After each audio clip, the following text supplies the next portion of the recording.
You're listening to a CNA podcast. Hi, it's Tiffany and Gerald back on the Work It podcast. Now, last December, we've had the flexible work arrangement guidelines kick in. So this means you can request for flexi time, flexi load, and working out of the office. So Tiffany, I wonder, what difference did this new guideline make? Because to be honest, flexi work was already there beforehand. Yes. You just have to make a request to your boss, perhaps in a more discretionary form, and then it's up to your boss to decide. And it's up to whether he or she likes you and your request. Yeah. That's my sense of it. And now with this whole flexi work arrangement guideline, the spotlight is on flexi work and things are perhaps much more transparent. Perhaps management also needs to be more discerning on what can be approved and what cannot be approved. I had a friend who told me that many of his colleagues are waiting to see what types of reasons and justifications for flexi works would be approved. It seems like people are waiting for a checklist of reasons that they can use to justify their request. Yeah. How do we even know whether what is a reasonable request, and can employers actually check if these requests are legit, right? Say, for example, if you have somebody who has a sick pet and they feel they really need to work from home. Yes. I mean, to the staff, that's quite legitimate request, right? Or like, let's say if my mom is frail, I need to take care of her, but at the same time, she has a helper. So where exactly is it sort of clear that I need to be that caregiver for my mother when she has actually another caregiver as well? So there's a lot of these things where how can a company verify if my claim matches the flexi work arrangement I'm asking for? I don't envy the HR people and the business leaders, to be honest, because you are in this position where you have to take care of the people's needs, you have to follow the guidelines, but at the same time, you also have to look after business needs, right? So I think the consideration process would require thoughtful leadership and also clear boundaries. So we have brought in Dr. Tanvi Gautam. She has worked with several leading companies as an executive coach to their leadership team. She's the founder of Leadershift, Inc. Welcome, Dr. Tanvi. Thank you for having me. Dr. Tanvi, we've had companies come on this podcast and they share that they have done some version of it even before COVID. We know it works, but we also know that it's causing our HR friends quite a huge headache because the avalanche of requests are suddenly coming in since December. What is the biggest challenge you've seen companies face now that these guidelines are in place? I think one of the biggest challenges is how do they be fair to the individual and how do they be fair to the business? Because they're coming from two separate directions. And of course, you cannot overrule human nature and human biases that can creep into the process. So I think for a lot of companies that I'm seeing, they're trying to figure out what should be the process. Right? And some of it you can put down in frameworks and checklists, but some of it you can't because you will invariably come across a request which is unprecedented. It's not there. Then what are you going to do then? Yeah. In a way, I guess companies will always be considering if I say yes to this case, then it sets precedents for other cases to come. Let's say, for example, I have a pet who's very sick. This pet is my fur kit. And I care about this cat or this dog quite a lot. And I'm asking, could I maybe have 3 days work from home or maybe a flexible time where maybe there are certain hours of the day I can bring my fur kit to the vet? I mean, at this moment, these kind of requests, are they sort of like reasonable? It has a lot to do with the context in which the request is being made, right? It also depends on the role that you have. Now, let's assume that you are someone who is a sole contributor and you're doing data analysis and your main job is to show up and report out once a week to what is your analysis. Sure, why not? I think that's much easier. Okay. So I think we should focus not just on the request, but the context in which the request is happening. Okay. And when we do that, then the decision making becomes more about making sure it's fair for everybody. Because here's the thing, right? Whether it's my fur kid, whether it's my real kid, whether it is my mother, whether it is my own health for that matter, all that is one set of criteria for asking for flexible work arrangements, right? But we must also understand that there is a whole other universe where the expectation from the employees has become that we would like flexible work arrangements just as an option. So to give you an example, Gen Z is about 27% of the workforce APAC wide. 7 in 10 Gen Z will stay with an organization only if you have flexible work arrangements. Correct. It is not about a fur kid or a real kid. It's about a way of life. This is the future of work. So I think companies just have to grapple with the fact that the reasons for seeking flexible work aside, this is now in some ways the new normal. And so you have to approach it from that perspective. If you get caught up too much in case by case by case, of course, there's always the thing about exception, no exception. But if you see this as a way of retaining talent, engaging people to bring their best selves to work, then you take a slightly longer term perspective. I mean, I buy that point, Dr. Tanvi, of what you said. This flexi work arrangements being something as a HR retention measure. But at the same time, I've heard from many of the HR practitioners themselves, how far do you have to go with this? Because there will be a group of people that would really want to make really unreasonable requests that even affects business operations, but they said, because this is what I want and the company should give in to me. So where is that balance? Yeah. I want us to zoom back a little bit.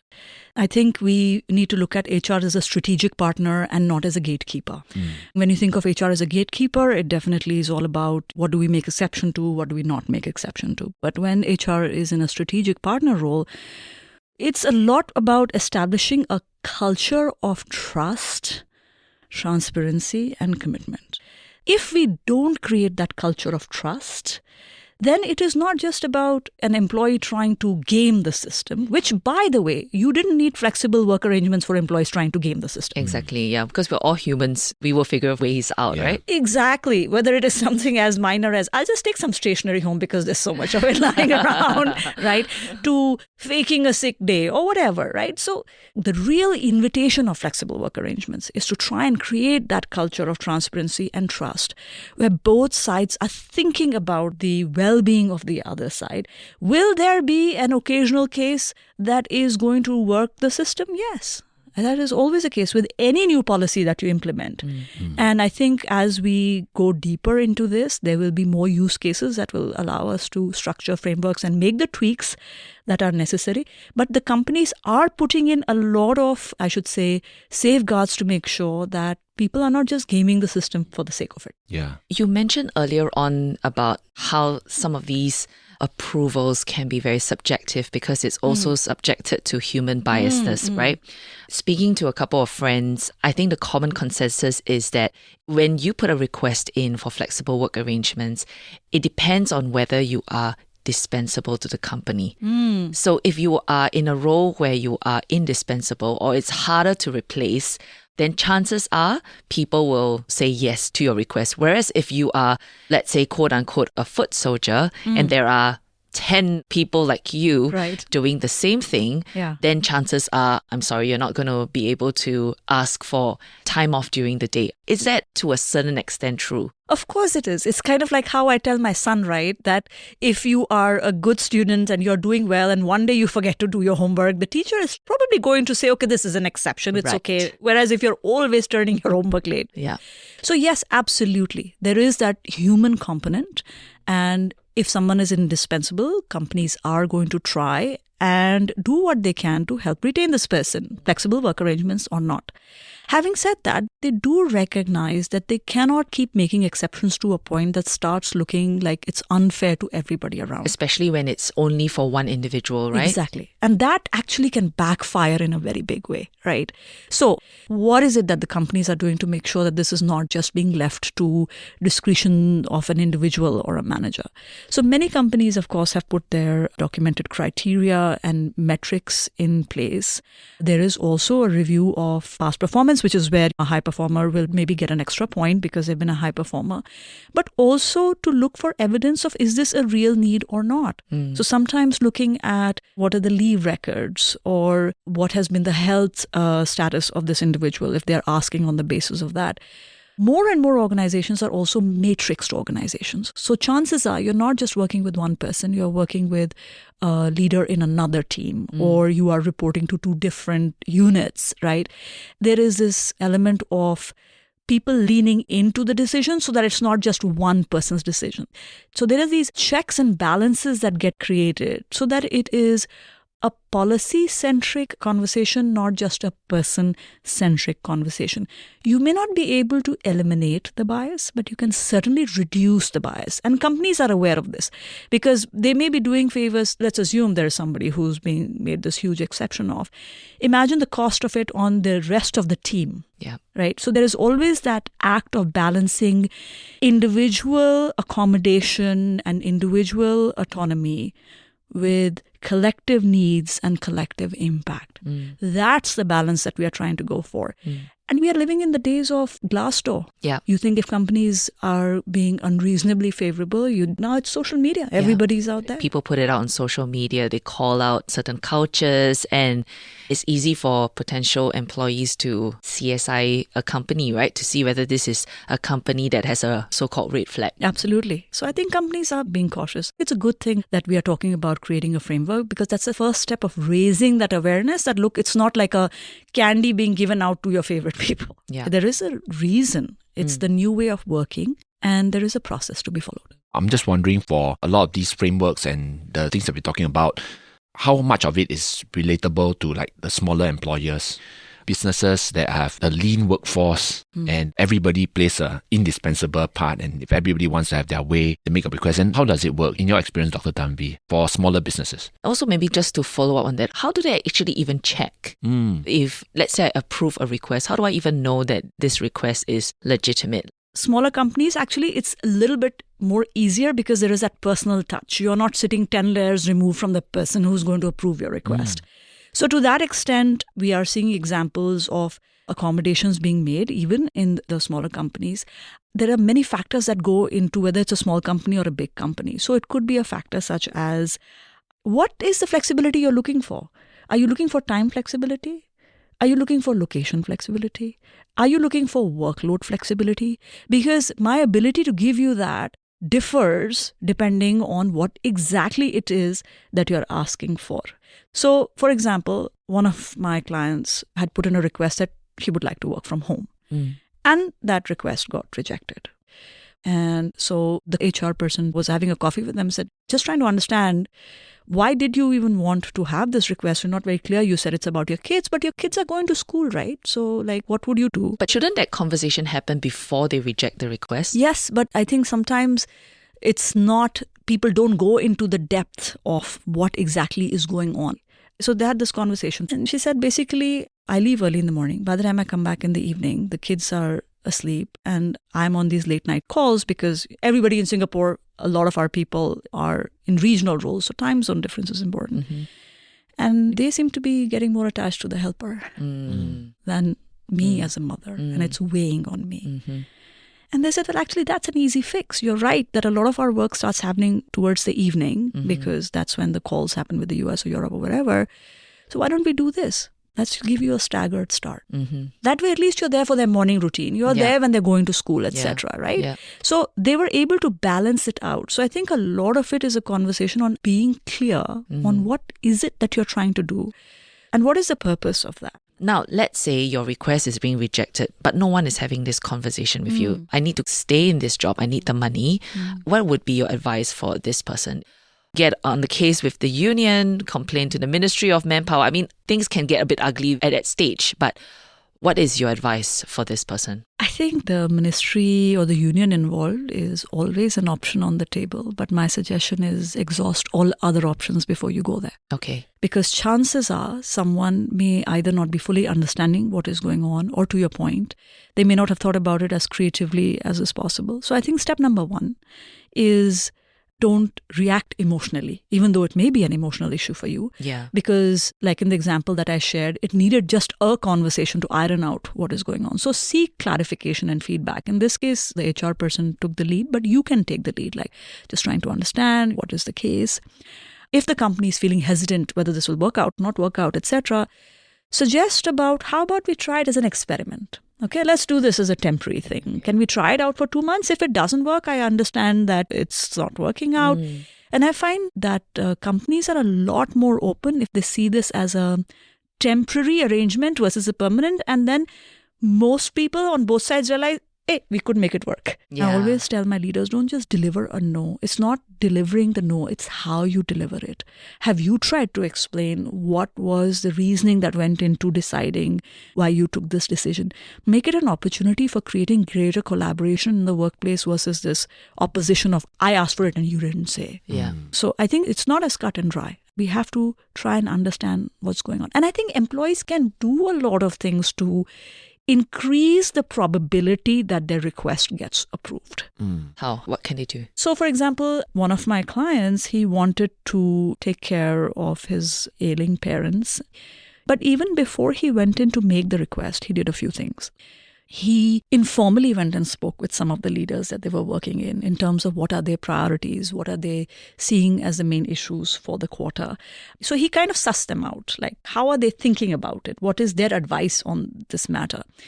He also went and found somebody on the team who he was preparing very closely with to step in if the need arises. So that way, you were saying earlier, we are more favorable if they are indispensable, but you don't want to be indispensable because if you are, then you can never step out. So he was already having a team member work closely with him to understand what was going on. So when he put in the request, it was a very well-framed request which spoke about, here is how I would manage the responsibilities that I have. Here is the person who you can reach out to if I'm not available. Even though I'm going to be working remotely, rest assured, if this is like one of those situations where I have to come out of working remotely, I'm happy to look into it. And so when the company sees the commitment And the that you effort, have, right? That you try to put in an action plan for them. yes, you come across as a committed, thinking person. Not like, here's a request, now give me your answer. And you figure it out yourself. So it's about making sure that this new policy is approached relationally and not transactionally. You have to show the employer how this arrangement benefits them as well and how it's covered so that they have an easier time approving it. I had one client as well from a small company, and I think what she did was maybe didn't have so many explanations to do, but she just negotiated based on her pay. And she just told the employer that, look, if today when I accepted this role, it was scoped out as this amount of work and this amount of work can be done at home. And then now the employer is saying, can you come in more to the office? So she needed to justify why she would actually be more productive at home because of the distance to travel. That's what she used. And then she also said the amount of money that she was getting, because right at the start, there was an agreement that because she was working from home more, they'll pay her less. So she said that if you want me to come in, then you have to match it up, right? And then the employer, I guess, they were okay to say, okay, then you just remain as it is because, there's a benefit to them. It's cost savings, right? Yes. And she gets to do what she wants to do. So everybody's happy. Yeah. One thing that I have learned through this is at the end of the day, it's trust, right? I mean, I'm coming from the employee's point of view, and you can make a request, but the minute you're caught lying, then you can forget about any other requests you put in henceforth. And it doesn't matter if your request sounds reasonable or not. If you are not where you say you would be or doing what you say you will be doing, then there is no incentive for the supervisor to trust you ever again. I agree. And the thing is, it all comes down to the culture of the company. When employers go that extra step for the employees reciprocate by going that extra step. It is a two-way street, and more so with the younger generation that is coming in. Well, thank you so much, Dr. Tanvi, for your time. Really appreciate your insights, and hopefully this is a lot clearer for anyone who is considering putting in a request. Thank you. Oh, thank you for having me. Welcome back to our Ask Me Anything segment. It's my favorite because we get really good questions from you. Now, today's one was sent in by Reno. He's in his early 30s and is in a sales role in an e-commerce company. In Reno's first year, he was handling the workload of 2 to 3 people. To help himself, Reno initiated a project to improve some processes. I'll read the next part. Believing that my bandwidth would improve once the project was complete in October 2024, I proactively asked for additional responsibilities to further my career journey and enhance my learning. This involved taking on an expanded scope equivalent to another full-time role, which then required my bosses to reshuffle manpower and job scopes to accommodate my request. Unfortunately, as we entered this year, the process improvement project got delayed. I now find myself shouldering my original workload along with the additional responsibilities I requested. Now, Reno is reporting to 3 bosses, and is feeling very burnt out. He wants to know how to effectively manage all his bosses and workload to ease the pressure, and if he decides to quit, how should he do it? Because one of his bosses gave him this opportunity. So, Gerald, any advice? I think it's really good that Reynolds is so hardworking. He puts many of us to shame. Yeah, true. Most of us cannot survive with one role, Yeah. and he here has 3 roles and 3 different bosses. I think it's not so straightforward. And as usual, when you have to handle so many things, some things are bound to not work in your favor, and that's what we're seeing now, right? I've seen a case before, and the person just threatens to resign. Oh. Yeah, just threatened to resign. So that sent the 3 bosses into a flux. Like, we're going to lose our star player, you know. Yeah. And then eventually they made it work for that person. Okay. I'm not suggesting that Reynolds should threaten to resign. Does he know if he's the star player? We don't know, right? He's unsure as well. Yes. So I think the logical thing to do would be to review the workloads itself, the work priorities, have a chat with the bosses, and to understand which is non-negotiable and which are some of the things that you can hold back for a little while more.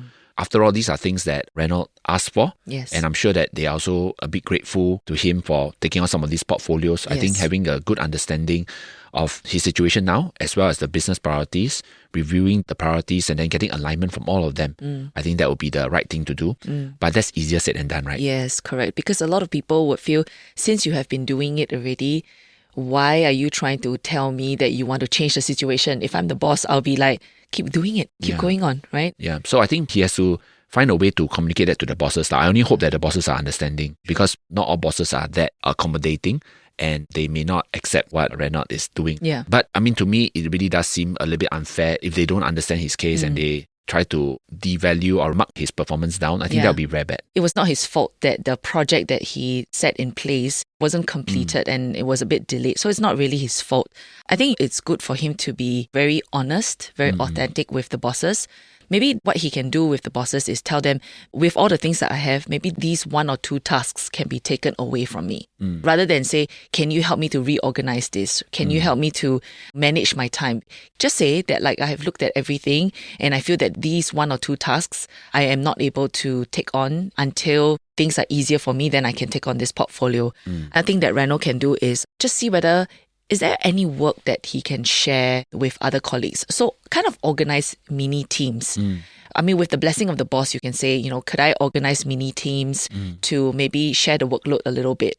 Maybe there are other people who are interested to expand their skills but have not been given the opportunity or are scared to take on more roles. So having these smaller mini teams helps him to be able to pass on some of the work, but at the same time mentor some of these people so that in the eventuality he decides that this is not what he wants to do, he wants to quit.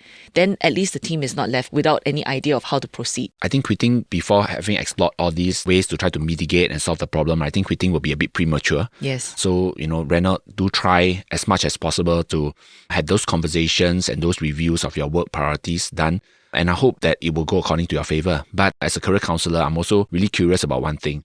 What's the motivation for Reynolds to be holding 3 job roles, reporting to 3 bosses at once?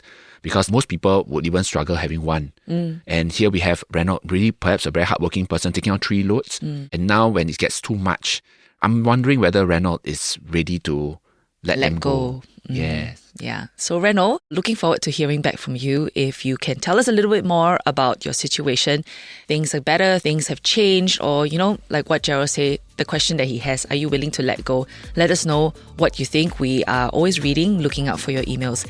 If, like Reynolds, you also have a work-related question, do write in to us. We're at cnapodcasts@mediacorp.com.sg. The team behind the Work It podcast is Crispina Robert, Joanne Chan, Junaini Johari, and Saye Win.